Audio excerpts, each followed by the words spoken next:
Waiting. Awesome. That is good. I'm glad there's some waiting. Oh, semi-retired Bob's here. Nice.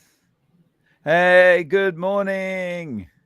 Good afternoon, good evening, wherever you happen to be. I'm stealing that from Nicole. Good morning, good afternoon, good evening. Okay, so how you doing, guys? Today I'm joined by Chad from the Minimalist Carnivore. So you might have seen Chad interviewed on my channel.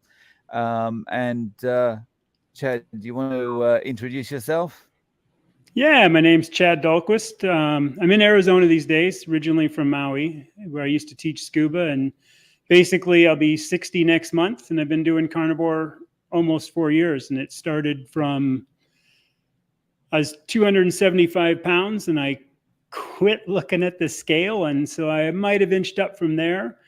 I tried juicing. I tried going the whole vegan juicing thing for months and months, and basically came through to do keto for a few months and then hooked into carnivore. And here I am with no plans to quit. And it's life changing.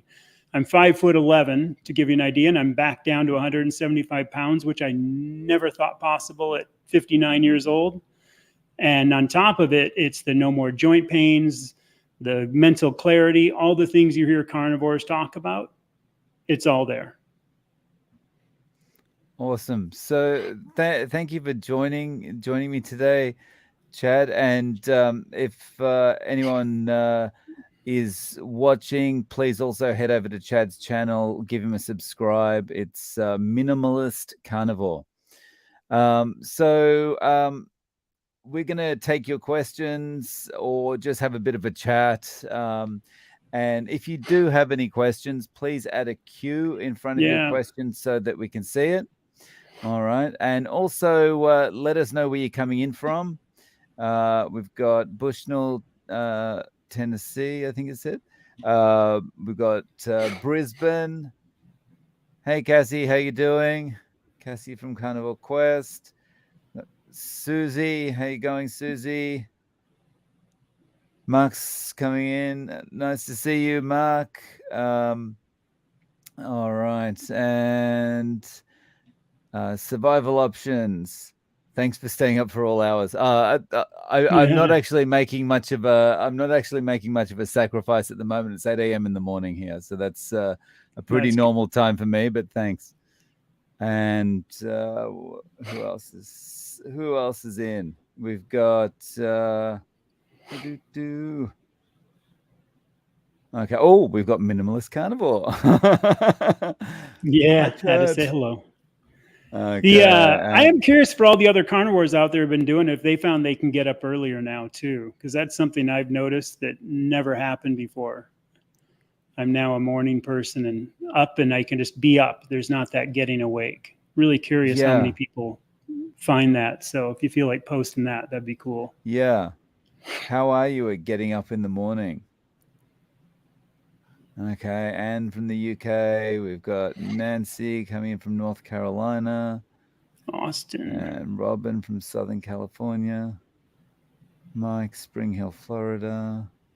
UK. I've got a lot of rellies, as my wife calls them. My wife's Canadian. Her parents were from the UK, so I always hear the rellies. Rellies. Okay. The relatives. That's interesting. Oh, the rellies. That's interesting. I wonder if that's like a, I don't know, British English thing or something. I think too, like Australia, they always add that, like, rellies. a tinny of beans or a, Yeah. Well, a tinny, typically a tinny in Australia is like a beer. A can? Yeah, so it's like, can I have a tinny? Yeah. A can of beer. Yeah, like a can of beans or something, I thought. Yeah, but they always put that on the end. Yeah. Because I had a couple Australian friends. Survival options. I get up more regularly and with less effort. Yep. Susie, usually up by 5 a.m. easy. Wow. Nice. 4:30 a.m. Well, I got two people beating me. I was up at 5:30, so. Yeah. Okay, Cassie's up and at 'em and raring to go. Nice. And we got Jill's coming in from New York. That's nice. Bob says, semi-retired Bob says, I intentionally don't get up early after a lifetime of 4 a.m. days. Nice. But wake up before 8 a.m. Nice. I go back to bed. Awesome. Okay. 7 a.m. in Perth. Hey, from Wisconsin. And Niceville, Florida. Awesome. All right. So, yeah, guys, we are happy to chat about anything. Again, if you've got questions for me, for Chad, for both of us, please put a Q in front of it and we'll get to those. Yeah, ask away. So, Chad, have you, it's 4 p.m. there, right? Yeah, 4 o'clock. So what's your carnivore meal plan been for today? I'm done. Remember I was talking about the eggs in the interview. Not sure if they're working. Starting to have a little bit of a gut issue, but hey, that's part of the testing that I do. If not, I'll come back to them in 6 months. So yeah, I had a steak, and my 14-year-old boy made him a steak, and done. So I had some eggs before that and waited about 2 hours and then cooked up a steak. Did it in the sous vide for an hour and a half at 115 and then just finished it off really quickly over some charcoal, and it was awesome. Interesting. And that's actually something that when I want to start getting videos up, I was talking about kind of how I shop and what I do. Because remember, we're talking about Sam's Club, how it's a Costco, but it's the Walmart version, not in Japan. Kind of about the affordability. I actually made some notes where I went through, and basically I ended up buying 36 pounds of meat, was about $183, so about $5 an average pound. But in that, I managed to get on sale some prime grade ribeyes and some Wagyu hamburger, nice. Along with some chuck steak and other stuff. And to me, and I kind of went through, and I want to do, like I said, a video on kind of how my philosophy budgets this.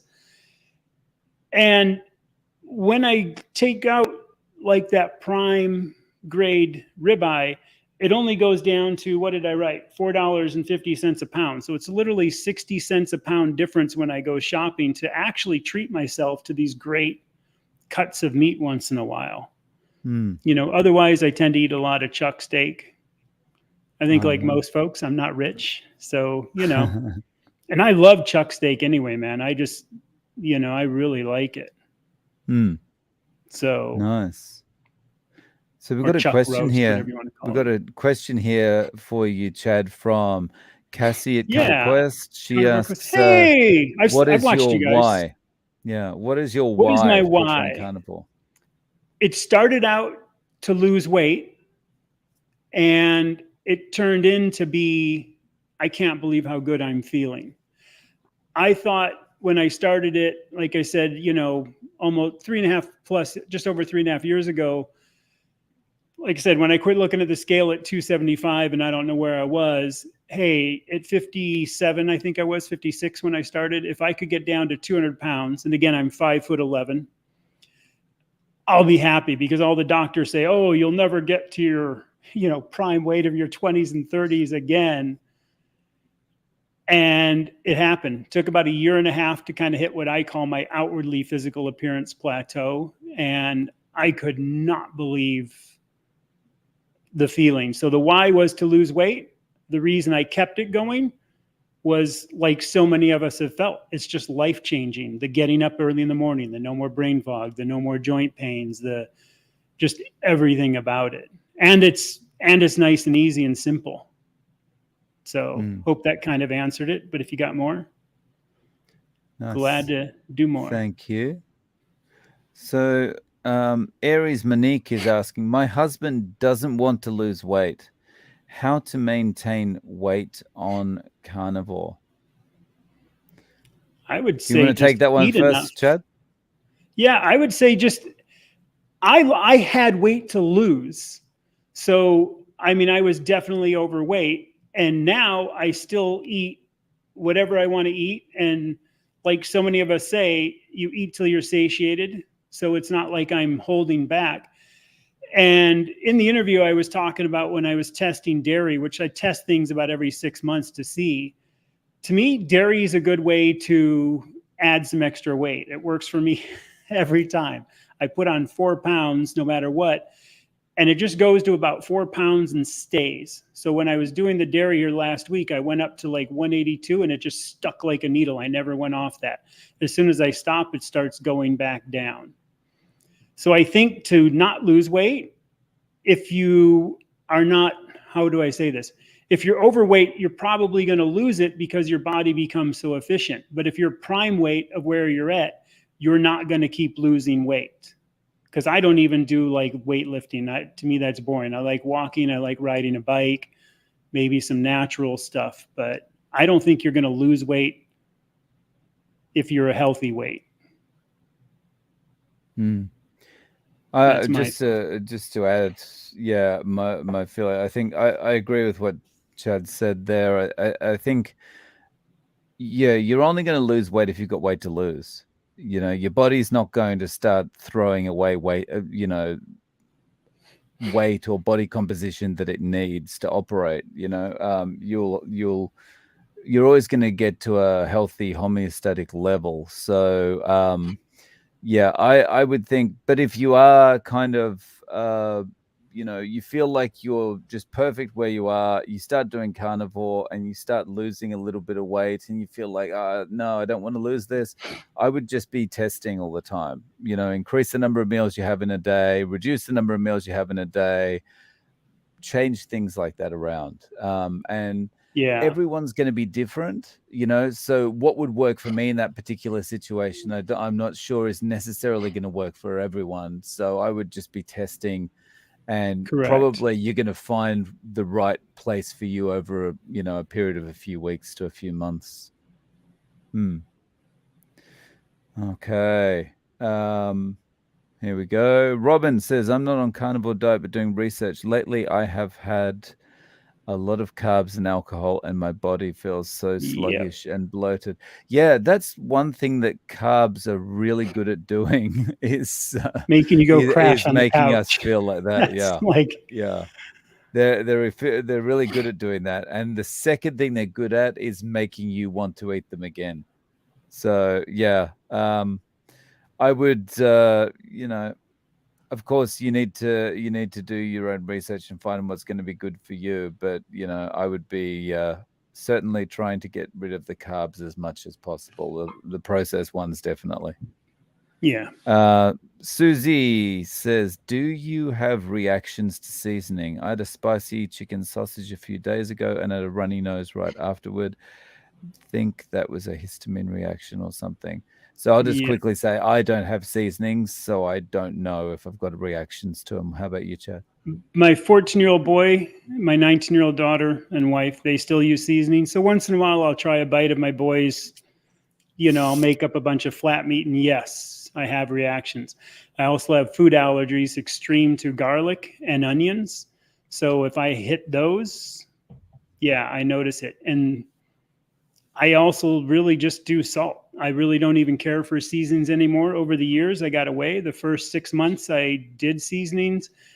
About a year in, I still did a little bit, and it just tapered off. And I pretty much, like I said, I'll have one bite of my kid's flat meat just to see what it's like. And I go, yeah, it's a memory, and I don't care. So yes, I do get a histamine reaction too. This little sucker turns into a faucet, Okay. So Susie's got another one for us. What has been the most noticeable or important non-scale victory you've experienced since going carnivore, Chad? For me, it's been the joint pains. It's been 59 years old, and I can get up in the morning and I'm up, and there's no warming up the joints and body. I can sit cross-legged on the floor these days and then stand up afterwards. So I would say joint pain, which is totally tied to inflammation. I'm pretty sure that's what I think everybody would agree on. I think that's probably the most. And I think the second one is probably just the overall mental clarity, being able to get to bed early, being able to turn off and on the mind when you want and how you want, and the feeling of youth. I'm actually going to be super super boring, I guess, and just say exactly the same thing. Like for me, the arthritis going from my knee, that joint pain going, is Oh man. something that is just the effect that has in your life. It's is indescribable. Like, Chad mentioned getting up in the morning. Like it was just that feeling of waking up. And remember, in Japan, we sleep on the floor, right? So I can't roll out of Yeah. bed in Japan, right? So getting out of bed in the morning Well, means you don't standing fall at up. least. Yeah, yeah. So standing up in the morning was just an absolute nightmare. And then those first few minutes walking around and then realizing that it was going to get a little bit better, but not that much better. It was just awful. And so it just impacts every second of your life. And so that for me is the number one thing too. To throw one more thing, it's interesting. It's like little things like getting in and out of a car or like going around a corner. It's just like your reaction isn't this kind of like rubber banded leg that doesn't quite get in the door properly. It's a strange something that just slowly went away as you got older, and now you notice too. So to me, it's that also relates to everyday life. Yeah, that's a good point. Like it was, if I had to suddenly stop, or I was I take the train to and from work. If the train stopped a little bit more suddenly than normal, it was awful. Like I was really hanging on to that handrail above me, trying to Yeah. balance properly, just that And that, stopping and I bet you is would get awful. off balance, and your reaction to stop you from off balance wasn't as quick either. Because I Yes. started riding my mountain bike, granted a bit too hard for a 60-year-old, and crashed a few good ones, but I can't believe what I'm capable of, Mm. Yeah. And it's just the awesome thing, I think, is before we discovered carnivore, I think you kind of you get into this mindset of, well, just accepting the pains, accepting the Yeah. all this kind of thing is just part of getting older. Yeah. And Especially once you you hit know, over 55. Oh, yeah, that's just part of it. Live with it. yeah. And then At to least I'm have those flexible things enough to kick my disappear. doctor in the boot now. Yeah. Okay, we've got a question from Mike, and he says, "I'm 6'2", Oh yeah. started at 352 pounds. I've been on the line diet for a year and 227 pounds. I eat OMAD about 1 pound ribeye. I think I'm under eating, but I'm using my fat stores. What happens when I reach my goal weight?" Chad, do you want to take that one first? Sure. I was, like I said, 5'11", 275. When my weight was very the first, say, big month of weight loss was 20, the next one was 18, went down to 16. So it was percentage wise equal to what I was. One, I would say, are you eating till you're satiated and you're full? So that is clue. If 1 pound ribeye makes you like, oh yeah, I'm feeling good, I like Chafee would say, it's not tasting well, you're good. But if you're like, oh, I could eat some more, but I'm not gonna, I want to lose weight. For me, going back, if I tried to do that, like it's hard mentally to say, hey, I want to lose this. And the days I would do that, I would stall out. The days I would go ahead and get satiated completely and full and have like a ribeye and a bunch of extra chuck and maybe some extra fat poured on or butter, I would actually lose the most weight. And that just confused me. It was the strangest thing that, you know what I mean? It takes a while from all the brainwashing we've had to say, oh, if you overeat. So once I really learned to eat till I was satiated, it went off. So I would say, again, to recap, if you're feeling satiated, you're probably okay. If you're not feeling satiated, go ahead and eat more. watch it. I took like a month, I think it was. I didn't write it down, but I think like I took a month before the weight started coming off. Then when it started coming off, it really started coming off, and it kept up. And I was pretty good about not cheating. I did once in a while nibble, like in the first 6 months, on nuts or something, because my, the keto thing, my wife was doing some, and I'd have that a little bit. Then I go, no, no, no, no, no, no, and stop. And I quit chicken at 6 months in, and quit pork at one year in, but I still have pork once in a while, like bacon or some ribs. So I think also, because of you saying that 1 pound ribeye, as long as I found, your mileage may vary, the ruminant meat was best for me. When I ate pork, I would stall out. Hope that helps. Hope that kind of covers it. Yeah, I can't really add much to that.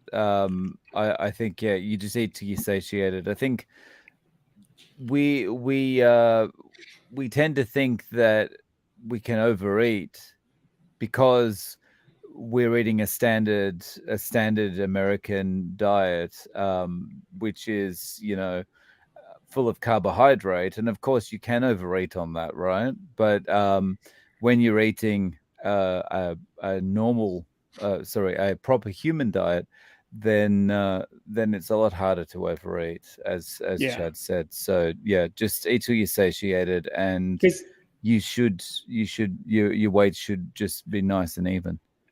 Mike, to you, today I'm still testing eggs. I had 5 eggs, ribeye that was at least 1 pound. I think it was probably almost 1.5 pounds, and then about half a large 1/3 pound hamburger. And it kind of stopped. I just was like, I'm good, I'm done, and that's it. And again, I'm back down now to this 177 perfect kind of range. And that's what I'm doing at this. And I'm not gaining, I'm not losing. I'm just steady as a rock. Nice. All right. So Robin Marie says, do you feel more energy with the carnivore diet? Yes. Initially, there's probably lethargy, and as your body's adjusting. But once you get past that, I would say yes. How about you, Chad? 100% yes. And recovery. If I want to go out and trim palm trees, do yard work, I used to have 4 days of just horrible recovery, and now my recovery is pretty much non-existent. So not only that energy, but energy you can use day to day. And semi-retired Bob has a good comment here. Carnivore is a weight optimization diet. Indeed. Yeah. Okay. We've got Mark, I think from an inflammation Maryland. optimize everything, man. It's just, it's the jack of all trades. As somebody coined the PhD, proper human diet. Yeah. A guy named Barry. What a name. Yeah.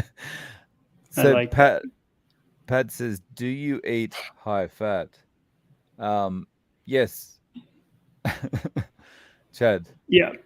Yes. And I play with it. I mix it up and down. I'm pretty in tune. So if I think I need a bit more, I'll do more. If I eat a ribeye, those do pretty good. If I eat chuck, I'm pretty good. If I eat New York, I've got to substitute in something. The New York strip is just too lean. So what does that put me at? A 75% or maybe? When I try to go over, again, that interview I did, I have no gallbladder. So I got to be careful about going over, or I know it. And otherwise, like I said in the interview, I just spread it out. So I might eat, and then I'll have like a chunk of butter, and then in an hour, a chunk of butter, and then in an hour, a chunk of butter, and in an hour, a chunk of butter. And that way my liver's making the bile. It's not, you know what I mean? And then that's kind of how I have to up the fat. I found for me, works good with no gallbladder. Yeah. I wish they didn't lie to me and tell me it was a vestigial organ, but that's past. It's not going back in. Okay, so Mark is asking, do you guys ever test your blood ketones? I use Keto Mojo, and AM between 5 and 6. Not sure if that's too high. So I don't. When I first did Atkins, 2021, I guess, I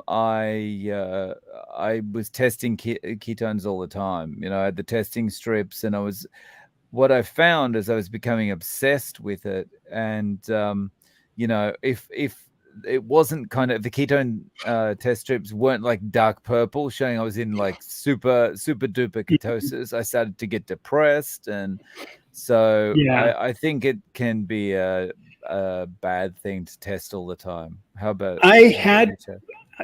I had one, and I used it to give an idea of my dates. I did it again in February of this year. Before that, it was October and September, and then August, and then February of 22, and then October of 21. So literally, I went from like October to February.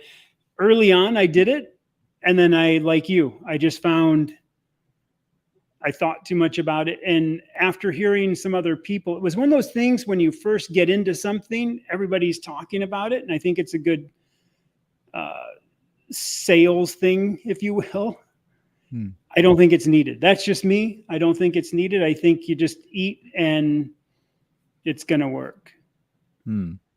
Yeah.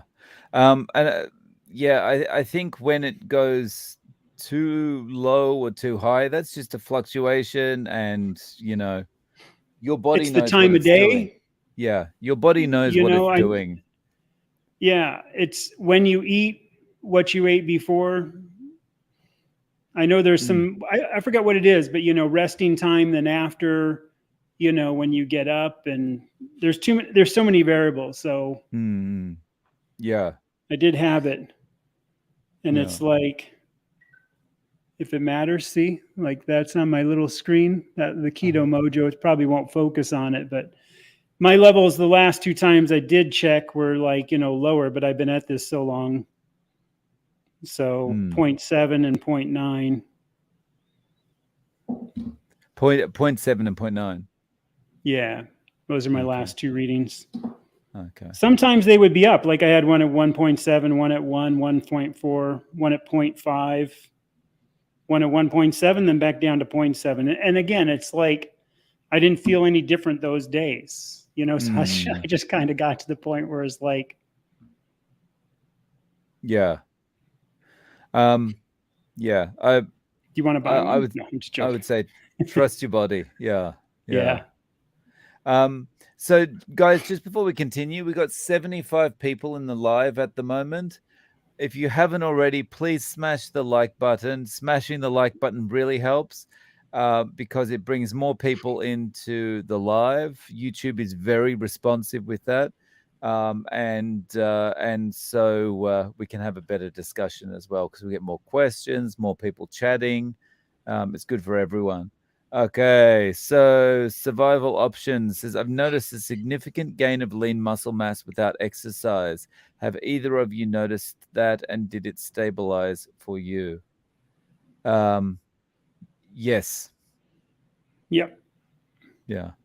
I also heard Dr. Chafee talking the other day, and he said that he alluded to this being quite normal. Like, and he was talking about how he doesn't have time to do weights right now. He hasn't done weights for a long time, and he maintains the muscle mass he's got. He's not losing muscle mass. So I think, you know, I really feel like meat is the ultimate steroid. It's, you know, it's really good.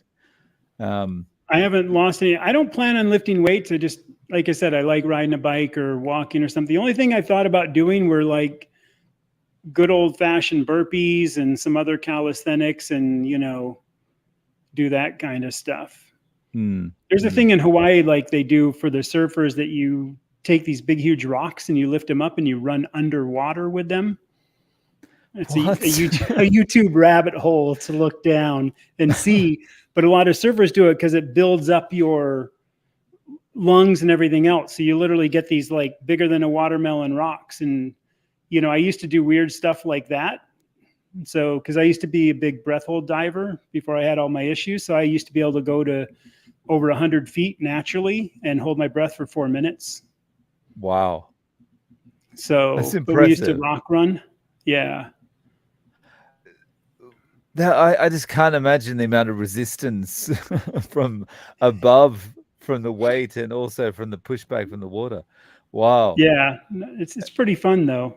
It was fun to do when you see like normal, because like I said, I taught scuba for a good chunk of my life, and the free diving is a big part of the instructor's machismo, if you will. Mm, I can yeah. go deeper than you, and so when even like if you're on a dive and like you're going with normal people, and here comes some dude just like free diving past you, and you're at 75 feet, it's kind of most normal divers aren't used to that, especially when Mm, you follow them for like 2 minutes. They're just like, yeah. no way, no humanly way. So Yeah. that was a fun. Wow. So that's the kind of stuff I like, is natural things that, and it directly related to what I was doing. It's like watching the guy, if you don't mind me saying, the other channel, the Ferrigno Freedom Dante, Mm, and his rucking. Like that, I think would be fun to get into, because that would help me with backpacking. If I put on a right. ruck and then just went out and hit the hills, because then it totally relates to what I'm doing. To me, I don't know. I just can't see lifting weights unless I was a mechanic and I was worried about the car jack breaking and I had to get the car off me. I don't know, kind of thing. So to me, I just have no desire. Hmm. Yeah, I'm not a fan, but I'm not a fan of the gym at all. I'm not a fan of doing Yeah. weights, but I'd much rather get out there and walk myself. But I'm doing it at the moment because I'm just so happy that this muscle has appeared, and I just want to, the first time in my life I've got any kind of build other than a gut, and so I just want to try and maximize it a little bit. Yeah. Okay. So where have we got? We've got questions. Oh, I'm just carnivorous feeling Keith sorry for from New Dean and what Zealand. he wrote with the pork. Oh, where's that one? Oh, okay. Damn, I'm not going to be able to watch this live. I found I'm This likely is to why get I diarrhea probably from quit milk. eating Oh chicken and no. pork. Yeah. If anybody's Oh curious, I no. still eat fish. Not all the time. I keep forgetting about it. And I used to eat a ton of fish in the islands, obviously, but I still like fish. Hmm. What's Probably your only once a favorite? week. What's your favorite kind of fish? Um, Probably like mahi mahi, or you know, like dolphinfish, or obviously ahi, but it's hard to get here fresh, because when you're from Hawaii, it's kind of like, you know, Southern boys and their barbecue, I guess you could say, or like you having like, oh, you want some, not that you're eating ramen anymore, but you know what I mean? The same thing for what sushi is over there or ramen is here. It's Mm, not a thing that comes out of a 29-cent pack at the store. yeah. So I don't eat tons of that. So I tend to eat salmon and, mahi Mm, mahi. mm. Nice. Survival options. Dave, I wanted to tell you that my doctor fired me. Oh no. He told me to keep doing what you're doing. You don't. Oh no. Are you still there, Chad? Okay. Said Chad's camera's too There hot. it So, is. you got it? Yeah. Okay. Yeah. We got a message saying the camera was too hot. If it kicks back, I'm ready to switch even to my FaceTime cam if I need to. So I'm Okay. kind of got a No backup, but problem. I just turned it No on and problem. off. Awesome. Been practicing making videos all day, so the little thing's been on all day. Okay. It's tired. Yeah. Give me a break. So, Dave, I wanted to tell you that my doctor fired me, told me to keep doing what you're doing. You don't need me anymore. I'll see you in a year, and I'm officially off blood pressure meds. She Wow. was so against it. Well, congratulations. Officially Congrats, off blood man. pressure meds, doing well. Awesome. And your doctor says you don't need me. That's a I'm just pretty good glad the doctor said endorsement. that. Yeah, pretty good endorsement of the carnivore diet, to be honest. Yeah. Wow. Um, Chafee said lions don't work out, Yeah. lol. Yeah, true. Um, yeah, that's a good point.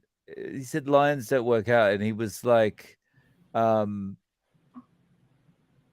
like you go to the zoo, the lions or the tigers, they're stuck in a cage. They're not able to run around like they would when they're out in the wilderness, but they still maintain their muscle mass, right? Yeah. Yeah. And I think in the wilderness, I've never been around them much, but I don't think they're really running around unless they're chasing prey. You always see them in the, video documentaries is just kind of lounging. And the only reason Yeah. you see other big animals moving is that they're grazing while they're eating. Yeah. You never see animals just like, I'm going to run. Where's the treadmill? Yeah. You don't see like, I don't know, whatever climbs trees, climbing trees just to climb the trees. They tend to get up to do what they're doing. And, Yeah. Yeah, they've got a purpose for doing it. It's not just to do a little bit of sweating or something. Yeah. And Nathan says 4 minutes is incredible. See if you can beat it on beef. Yeah, I don't know. Would you still be able to do it now after having the issue? It takes so much constant practice. We used to do this thing in the pool where we'd sit in the pool just because it's an easy, controlled environment, and you would do these practice things where you would go down for 3 minutes, then 3.5, and then do like a 4, and then push it and see what you can do. And you had to do that every day. You had to be. It's like people training for the Olympics in a sense. Not that hard, but in that analogy, if you took a swimmer or the best athlete off season, they wouldn't be able to do it. But when I lived there and did it, I'd like to get back into it. And from the interview, I did have a reason that I had to move is the volcanic gases got me sick. So I had some pretty severe lung damage. So okay. I could probably fake being choked out if I ever got kidnapped. I guess that's one way to look at it. So semi-retired Bob has a question. Does watching yoga channels count as exercise? I don't do yoga, I watch. Yeah. I guess, mental gymnastics or something. It's why not? I'd say. I mean, you got to at least move your thumb for the remote. So there's something. Exactly. Yeah. Okay, Brooke. I'm having a hard time slimming my thighs and hips. Any suggestions? I don't know. So I'll say what I did that finally got some stubborn weight off me, and that was just to give up dairy. And I think that dairy was causing a bit of inflammation. That's the only thing I can kind of think of is test getting things out. Like, for example, Chad just talked about pork and chicken. Like take something out and see if you have, if your body reacts to it. Like, because when I took out cheese, I reacted to that almost instantly. Right. And that wasn't so, there might be some inflammation or something that's causing you to retain water or whatever, something like that. Chad, what do you think? 100%. Yeah. I just got done testing cheese again, just because I'm also curious. I test everything, go off it for about 6 months and try it. And like I said, the needle immediately jumps up 4 pounds and stays 4 pounds, and then it starts working its way off. I think dairy, for me at least, is the instant put on the weight button. Now I stabilize at my point, how far I am along and my body, I just tend to stabilize. Early on, I kind of quit and I kind of didn't, but I had so much change when you're going from 275 to 175. I can't tell you what it did, but I do think dairy is something to test, get away from, come back and do it, and then see, especially once you've hit that kind of outward physical weight, plateau, as I call it. So drop dairy for now. Yeah. So and just time, different parts come off different people. I don't know how long you've been doing it, V, but like I said, my outwardly appearance kind of, took 1.5 years, and here I am, even well past 2 years after that. And there's still Oh no. FaceTime camera. He's coming back. Now the mic's off.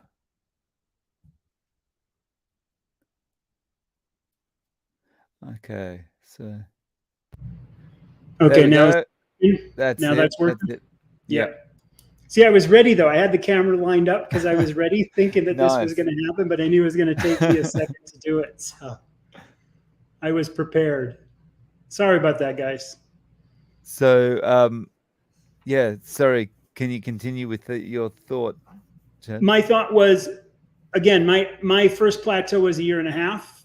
Hmm. Well over 3.5 years into this, I've still got subtle changes that are happening in various parts of my body. I carried a lot kind of in my bum and legs and gut, and I'm good now. But again, I don't know how long you've been doing it. It's just going to take time, and I think everybody's different. I see some guys that everybody carries it. Like some people, it's all in the gut, a lot in the legs, everything else. So, Hmm. and you're going to probably, depend on how much you've been losing or had to lose, lose skin. That Laura Spaff, I can't remember I think her channel is just her name. She showed her stuff, and man, she's a brave woman. What she shows on, her videos, the loose skin and stuff. So, yeah. Yeah. So I've got a question for you, Chad. Yeah. So when we did the interview, you talked about how like maybe once a year or so, when it's someone's birthday, you might have a small piece of birthday cake, Correct. something like that.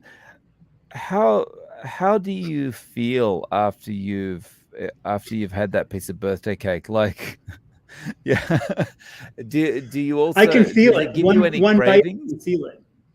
I feel a memory, but I don't have any want. But Uh-huh. but like I said, I'm not an addictive person. I was never a drinker. Like I told you, like I had a couple beers like 7 years prior because a guy was into craft beers. So I'm not a drinker. I've never been that addictive. The only thing I was addicted to was coffee severely. And I did finally quit that, and we covered that a bit in the interview, and I can do it again. But yeah, so to me, when I have the one bite, it's one tiny bite, and I can feel, it's a strange thing. I can totally feel, it's just like the spices. Mm, If I have something with spices, I can feel it, and I never used to. And I do mm, not think we become hypersensitive. I'd like to make this clear. I think this is an interesting point. This is from my perspective. I don't know how the analogy works, but I'm trying to make it work. Like we're so sick. And again, I kind of use it as like the dentist gave us anesthesia. So we're fine up to this point. And what we do in here, we just don't notice. So we can eat cake, donut, not eat a donut, cake. We're all under this level, and we just don't notice this junk, and all this inflammation is above us. But once we start healing, this level comes down. Does that make sense? That anesthetic, that our inflammation comes down. And now when we eat that cake, it brings us back to that point, but it puts us over this level that we were like anesthetized to, or like unable to tell, because there were so many other problems. We probably all had the sore joints. We just didn't notice that extra donut or extra cake was coming on. I hope that makes sense, and that's my analogy, and I'm sticking to it. Cheers. So Susie asked, did you have any issues with oxalate dumping after you went carnivore? I did not, because I never liked veggies anyway, even though I tried to do the whole vegan juicing thing. And I couldn't stand them. And I came into carnivore from keto, so I already kind of had the keto flu and the whole aspect coming over. Hmm. My situation is quite similar. Well, I did try to eat vegetables. I've never been a big fan of them, and I've never been a fan of fruit. And so I think I haven't been eating enough. I think I probably did a bit of damage to myself towards the end of my regular diet, because I was eating bags of cashews every day. But Cashews are bad. Heavy uh, carb. Cashews awful, are high carb. Mine was awful. mac nuts. Our little Yeah. mac nuts, and your cashews can go, cheers, we hose that guy. You know? They are not good for your gut. No. Yeah, especially in massive quantities. Yeah, That was a keto, really bad cashews, idea. and pistachios were my two nuts that I went to. Yeah. So apart from that, nothing much. So I don't think I haven't experienced any issues with that. So yeah, I've never had that I know of. Yeah. Okay, guys. Well, look, we got 85 Wow, people in the live stream. Smash like if you awesome. haven't already. I'd If you appreciate haven't, anything over to my channel too, if you don't mind me yeah, pumping if you that, because haven't I'm definitely going to visited, start putting up videos. if you haven't visited Chad's channel, please check him There's out at nothing there yet. Minimalist Carnivore. I do want to say this gentleman here inspired me, and Dante inspired me just to start getting the voice out. I've been doing this a long time. Like I said, I'm 1 month off 60 years old, and enough's enough. I got to speak up, you know, and be able to try to share what I want to. And I think it's just, there's been so many people doing this that I'm excited to get active. You know, you can always hit the channel up, but you know, it's not a competition, I don't think, amongst us. And I'm starting out this, but it's just more voices, the better. And Chafee put that in there. We need to get more carnivore people speaking up that, you know, this is great. We're feeling good. So, yeah. And it's really important. The more voices, the better. And it's also good that we can lead by example and show that, you know, maybe in comparison to, say, vegan people on YouTube, we don't have to necessarily be competitive with each other. We can be supportive with each other, and this range of experiences and lives. I mean, oh, you can't do it in Japan. All they have is sushi and ramen, you know, kind of thing. Or, you know, where you can do it in these ages, you know, and with kids and all this great things, and you know. And I know sometimes I see comments on some of the people's too, you know, you'll see these typical stupid comments. Oh, you know, it's sure working for you. You know, you're still fat, you know, just mean comments. And it's like, yeah, but I'm doing something about it. You know, that's in the process. And I think that was also kind of what kept me off early. I was just like, oh, well, oh, you know, procrastination.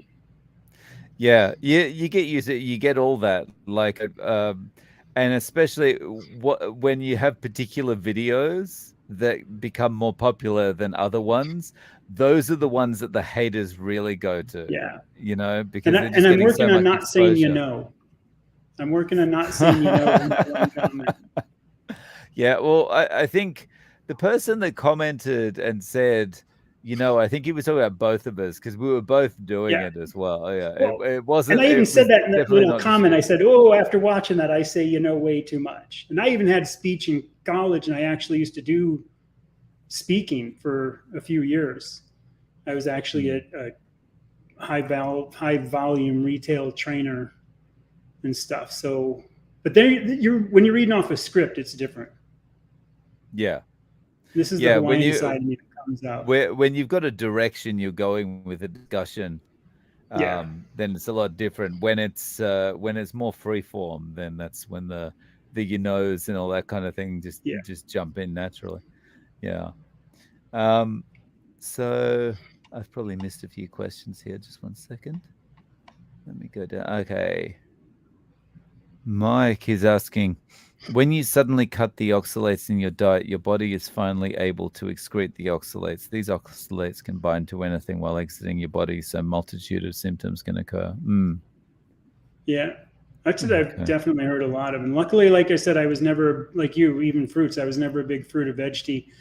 I've always loved my meat, but my issue was pasta. So like chicken Alfredo, that's, you know, granted, surveys would call that carnivore and eating meat, you know, and they wouldn't count the pasta, you know. So when it's like, oh, that guy got fat eating chicken, you know, whatever, you know, chicken Alfredo, and it was because of the chicken.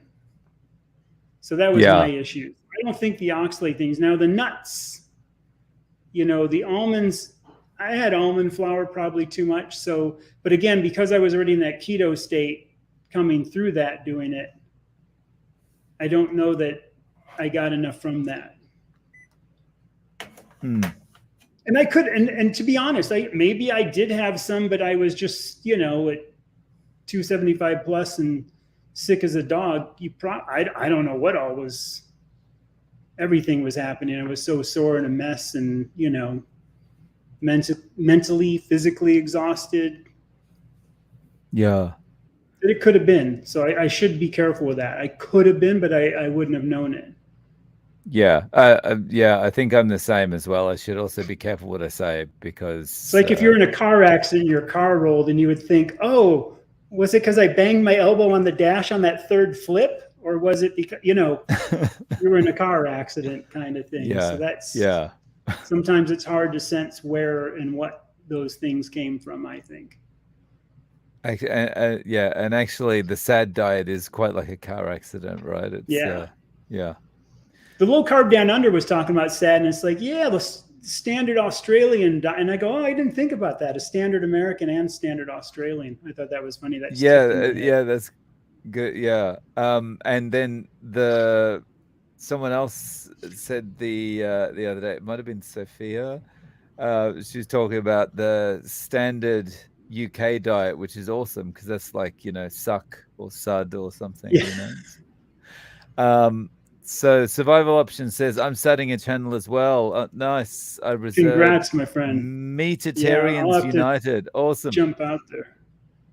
Awesome. Meatitarians United. Yeah. I misread that at first. I thought it was Mediterraneans United. Mediterraneans, yeah. Okay. And so Brooks says, I do love heavy whipping cream, but don't have it every day. Yeah. Okay. Do you eat cheese, B? You could even hit a reply to that. I'm curious if you're still eating cheese or not. Yeah. If you're eating cheese, I would give it a. I'm just curious too now. Now you got me curious. Yeah. Okay. I even tried one thing about cheeses. I tried just goat cheese. I quit for a long time, and then I tried just goat cheese. This last time I tried the cheese, I just went with a good A2 European cheese, and I still had the issues. That's me. Again, your mileage may vary, but when people say, oh, if you have A2 or goat cheese, you won't have issues. Maybe, maybe not. The other thing is, like me testing the eggs that I kind of covered in the interview, it's worth going to watch. And they started to bug my gut again, but I cannot believe that I've been able to eat them with no issues for 10 days. Now, I might question, was it something else or not? So I'm going to keep testing. And if I get to that point, I'll just stop and I'll come back to it and say 4 to 6 months. Somebody might say, well, if you eat 3 and you're okay, why don't you just eat them? My answer to that, and this is like cheese, I'll say no, because if 8 are bugging it and that's my breaking point, 3 must be doing something to me. I just can't sense it. And I hope that makes sense. So to me, well, if I cut my cream, and I'm not saying for you, but if I cut my cream use or somebody will say that back, I don't notice it. I think you're still getting affected. It's just exactly, you're not noticing it. So my thing over the time has been, if something bugs me like the spices, just cut them out. Don't go, I'm going to find the spices that work. But if that works for you, more power to you. Again, I'm just sharing my thoughts. You know what I mean? That's kind of why I've gone this way of, if something bugs me, I'll dump it and I'll come back in 6 months. Yeah. And so far I haven't gotten anything back, but I've lost coffee at 2 years in, and I'm happy for it. Yeah. I need to, that's my next project. Yeah. So I'm going to make a video and just for you. Michelle asks, do you have kids, and do they eat a strict or semi-strict carnivore diet? Chad, do you want to take that one first? Sure. Yeah, 2 kids, 14, 19, and no, they do not eat a strict or even semi-strict. My 14-year-old, they do not turn away meat. They eat whatever I eat, like tonight, or whatever, made hamburgers and the steaks and stuff. And my boy had the ribeye, and he was full from a ribeye, but he did have some pizza from like youth group that was left over, so he'll have that. And I keep telling him, if you want to get some of the teen acne down and you want to get some of the stuff better. And he's on this thing where he's just about catching up to me at 14. He's like about half an inch behind me. And I keep telling him, dude, if you want to go flying past me, the problem is he likes ribeyes and he doesn't like chuck steak. So he's like, well, feed me the ribeyes and I'll do it. So, but no, and I'd like him to do it, but I cannot. I have this feeling you just can't. You got to lead him to it by example. And I think he's been eating a lot more and he's doing well. Yeah. No, not eating a strict or semi-strict carnivore diet. And my youngest daughter, she's 6 years old, and she's just started going to school, and I'm conscious of the health benefits, obviously, of carnivore, but I'm conscious of the psychological aspects of what it would be like in Japan for a kid who doesn't look Japanese to be, pulling 2 steaks out of a lunchbox at lunchtime when everyone else is eating their bento. So, there's time. And like Chad said, if we lead by example, when they're ready, and when they're old enough, they can kind of move over and decide what they want to do. Yeah. Okay, so survival options. The longer I do this, the less I care about cheese. Yeah, I was surprised. I thought I was really going to struggle with getting the cheese out, and I'm quite happy without it now. It's I'm curious. I wasn't as addicted as I thought I was. For some of those that have quit it, I'm really curious, even in the comments. To me, like I said, it's the cake. It's a memory. It's not that I want it again. It's like, oh yeah, that triggers a memory, but it doesn't trigger a want. And that's when I know that I'm truly over it. That first 2 years of coffee, when I was trying to quit it, if I had it, it would trigger a want and a memory. And then once I got to that point where cheese did not trigger the want, it was easy to leave it off, like cheeseburgers or something else to hop up a hamburger. So I am curious too, if people in the audience have quit that cheese, if they know kind of that analogy I'm talking about, that it becomes a memory, but that memory is detached from the desire. Yeah. That's when you don't stop something. People stop eating cheese, they don't quit. The only when they quit is when they truly, I think, separate those. That's my analogy. Sorry for interrupting you. No. My feeling about that, knowing myself, whether I'm thinking about cheese or I'm thinking about sugar, processed food, or alcohol or whatever, it feels to me like I'm the type of person that once I'm out, I have to stay out. Like, because a triggered memory for me, like I'll never be completely detached from it. Saying that, maybe cheese, but definitely from the alcohol or the carbohydrate perspective, it would just be too much of a pull for me. Like I couldn't have the cake. Yeah, even that's sliver. Important to know yourself and know what you're capable of. Yeah. I like feeling this way. I have this, like I went to the dentist thing, love-hate relationship. I quit going for a long time because I just hated the dentist. Nowadays, my teeth are they're always amazed at how good my teeth are, and how easy it is to clean them. But it's interesting because when I had a root canal or a crown done recently, the time before when they had to do the anesthetic or the Novocaine, it was so horrible for me. I had the other crown done without Novocaine, not something I would suggest because it was pretty intense. But it was like one of those things, that's how much I hate negative feeling things in my life, that I literally forwent that. So to me, that feeling, and Chafee said this, I like feeling like Superman more than that couple minute of feeling good on the cheese, because that feeling good on the cheese is done by the time you swallow and brush your teeth, and the after effect is maybe up to a week.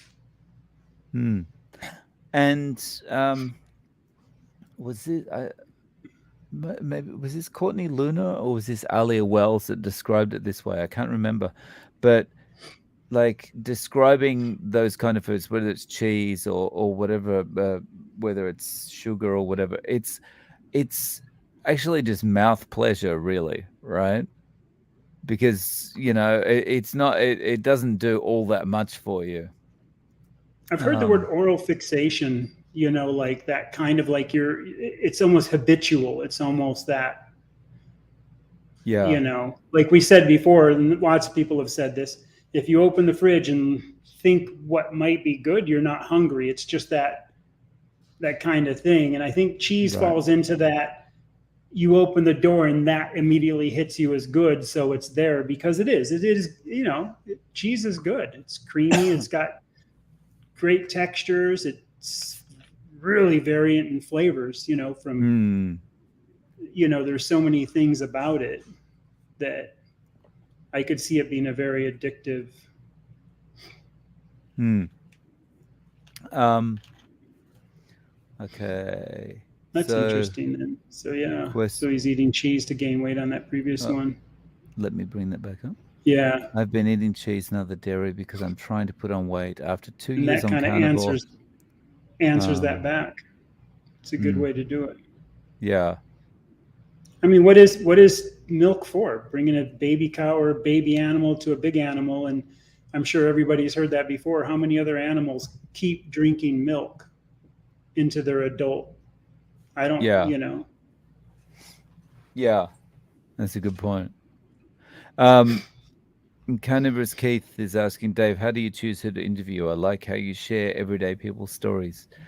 Um, I just basically, like, I approached Chad for as an example. I approached Chad based on one of his comments on my channel. He shared his part of his story on one of my comments, and when people share their story in the comments, I feel like this is just a normal person sharing their experience on carnivore, and it's good to hear from these people.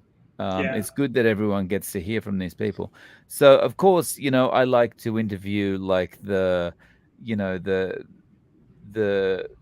good, the top kind of people in the carnivore space. Like, it was really cool to interview Dr. Chafee or Bart K and people like that. But um, you know, I think it's important. It's very important just to get regular people's voices out there, and because this really is, no matter what happens, this is always going to be a bottom up kind of change. It's not going to be. yeah. It's never going to come from the top. So the more people that are out there sharing their stories, the better. Well, it's like you Mm. with your arthritis. Luckily I never got there, but I probably would have. My dad has really bad gout, and I think I might have had that starting to come on. So somebody can relate to that. Mm.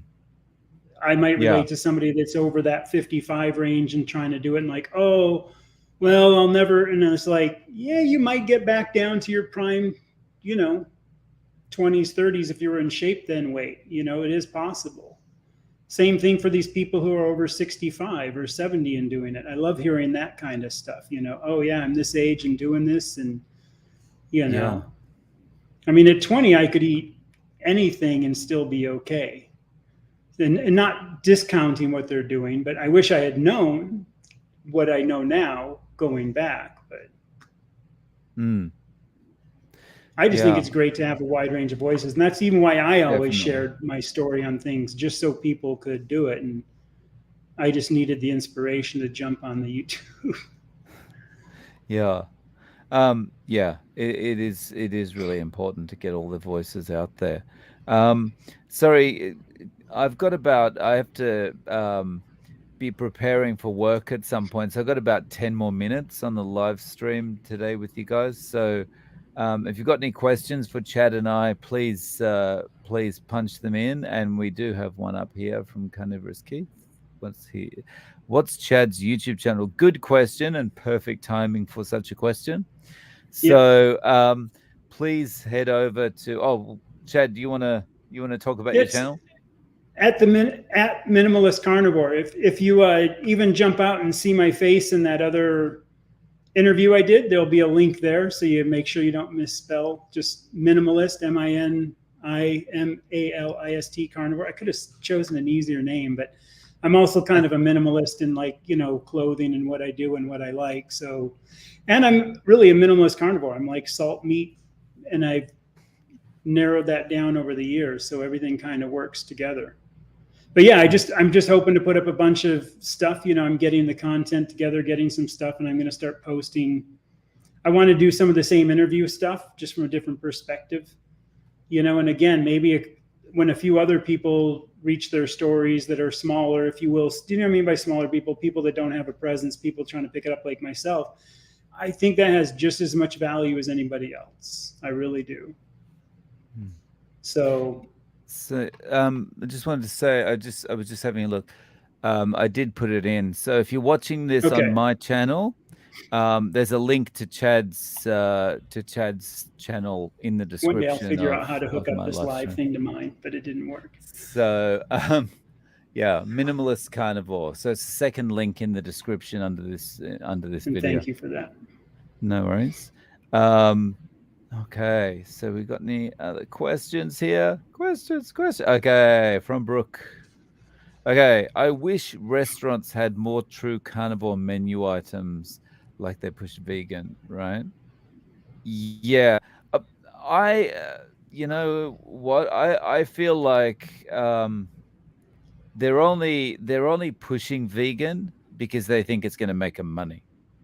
Right, because they're reading the tea leaves. That's where they think things are going. So that's why that's why it feels like they're pushing it.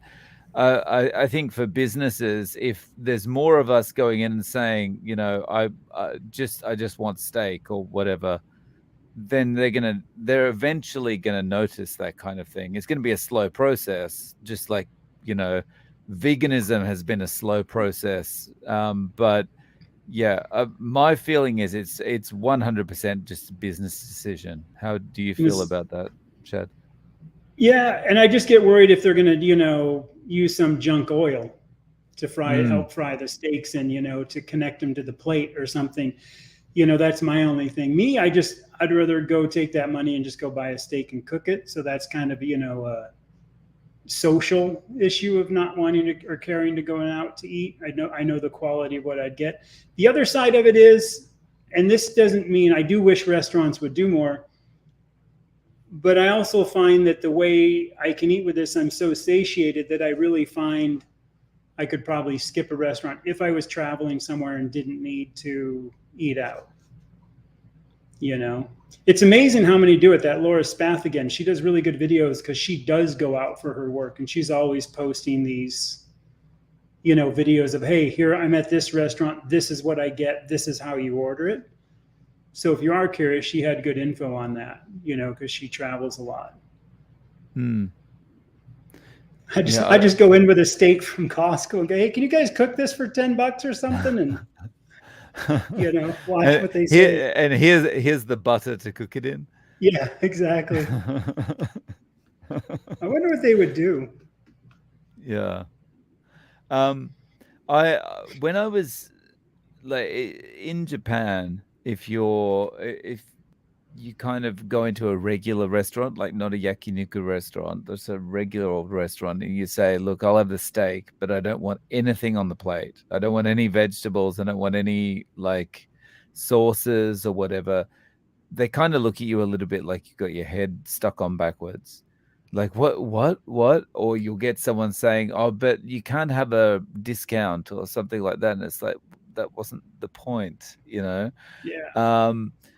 But when I went to Australia, that was such a nice experience for me at Christmas time, because I could go into a restaurant and I'd order a steak and I'd say, I just want the steak. Don't want anything else on the plate. And they go, okay, no problem. And that's what you would get. You would get the steak. But again, as Chad says, you don't know what it's cooked in. That's the issue. Yeah. And the seasonings, they throw MSG on it, or you don't know what, or, oh, well, Yeah. You have to have the garlic on a steak because everybody likes steak cooked with garlic and basted, Yeah. And Rick says, eating away from home is not an option for me unless my engine is hot. So Rick prepares prepares food on his. Is that just iguanas, or you'll do anything on the radiator? And Yeah. orbital hub. Wrap it in foil and throw it on the manifold. That's the old. We used to do that a lot with stuff. Yeah. Orbital hub says, do you ever say, let's head to my place and cook for others instead of PF going out? Instead of going out. Um, I never do. How about you, Chad? I No, I never really. I just Hmm. eat here, and my Yeah. friends kind of all know that. I think the last time I went out for a place to eat, my one friend knows what I do, so we went to one of the Brazilian steakhouses, all you can eat, you know.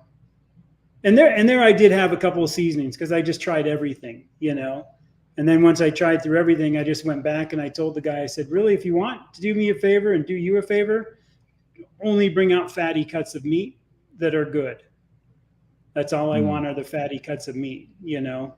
And that little sign that they give you at the Brazilian restaurants never flipped over. I just kept that thing open and had this endless line. Nice. All right. So, oh, hang on. I've got to read this one. To the Rick charger says, mobile. Duck. He was talking about eating the iguanas before. I think I've heard him mention that before. When I lived in the Yeah. Caribbean, we ate iguana, and people used to ask how it would taste. I'd say, "Oh, it kind of tastes like bald eagle." It's a good joke, but some people would, some people would get it and some wouldn't. So that's a good one for you. What's it taste like? Kind of like bald eagle. Nice. So, guys, we're going to have to call this one a day now. I'm sorry, I need to prepare for work. It's just after 9 o'clock in the morning here. But thank you very much for joining us today. And please make sure you go over and subscribe to Chad's channel. Link is in the description. Minimalist Carnivore. I can't even say it myself. Yeah, I know.